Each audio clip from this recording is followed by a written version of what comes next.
Yo, check, mic checker, KOTP TV signing in. There's at King of the Pit TV.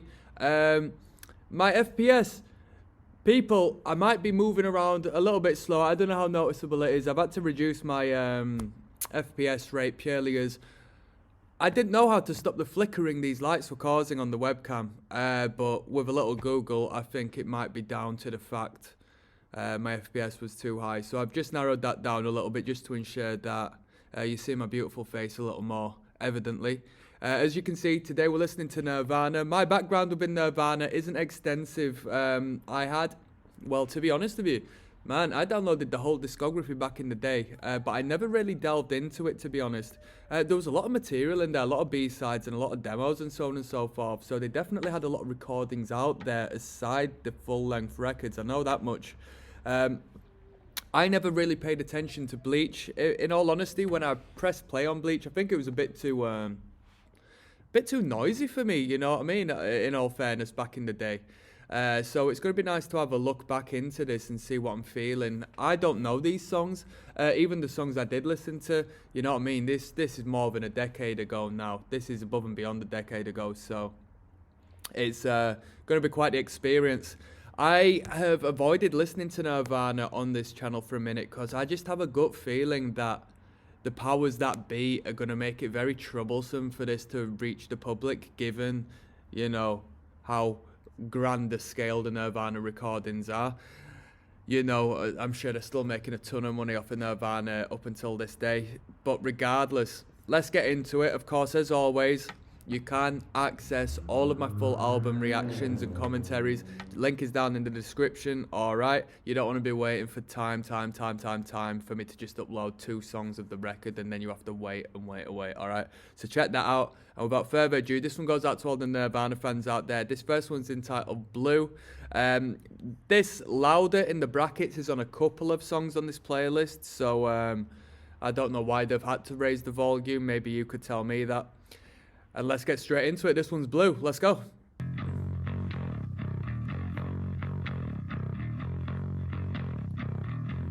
One of the most famous bands of all time, eh?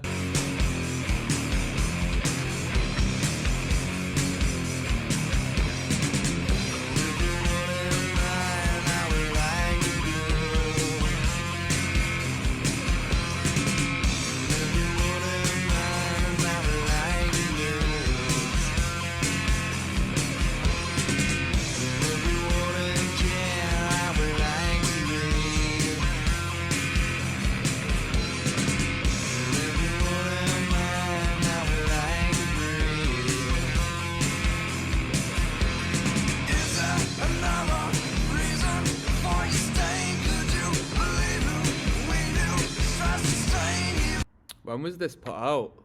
92, 93? What's going on? It doesn't tell us.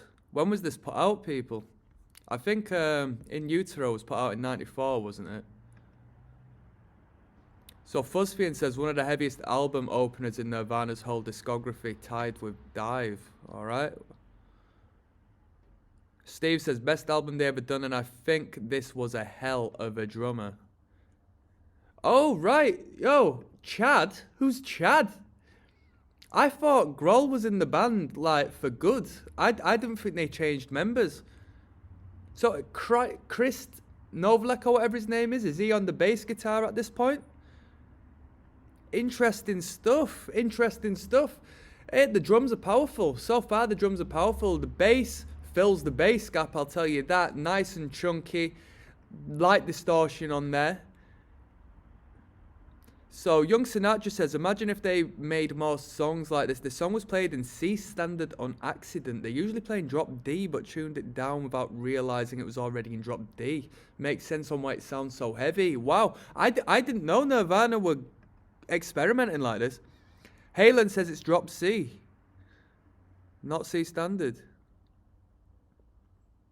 Very cool. I'm learning a lot already. Hey, you know what? I appreciate it when these channels leave the comments open because we've got a lot more room to talk on.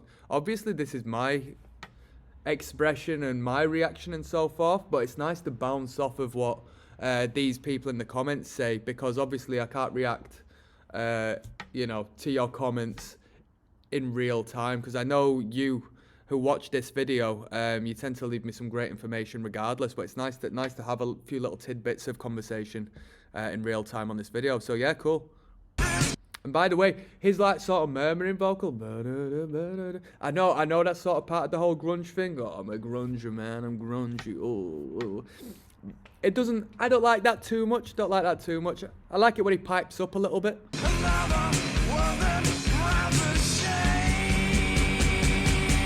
Come on.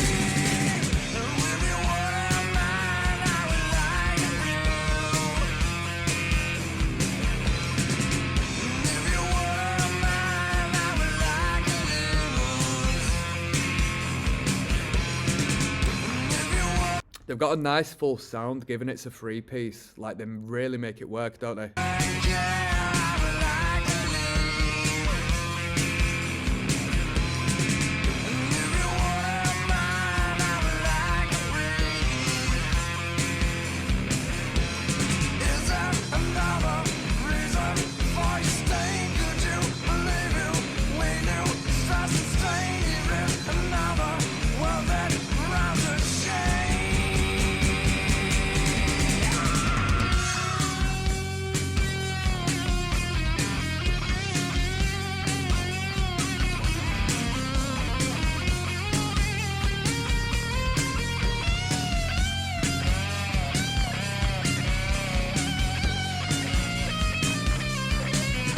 Yo, just by this front song, I reckon if I was in this band, I'd like to be on the bass.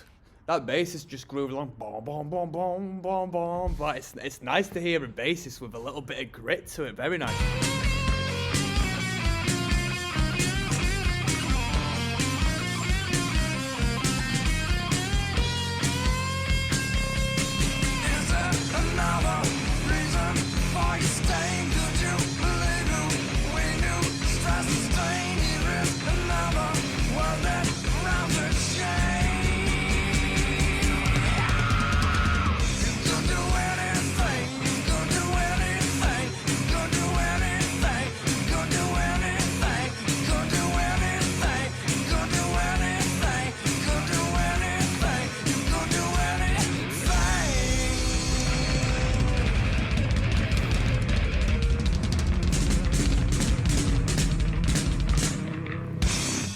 Right, so my comment is that's a powerhouse of an opener, right? That's a powerhouse of an opener.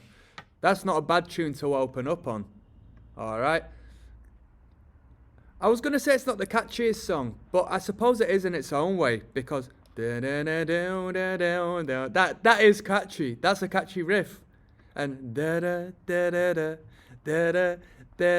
we kind of bounced between the two ideas, don't we? And then we had like an instrumental guitar solo section, which was quite interesting because I never approached Kurt Cobain as a lead guitarist, so it was nice to hear him do a little bit of solo in there. Let's keep it moving. Floyd the Barber next.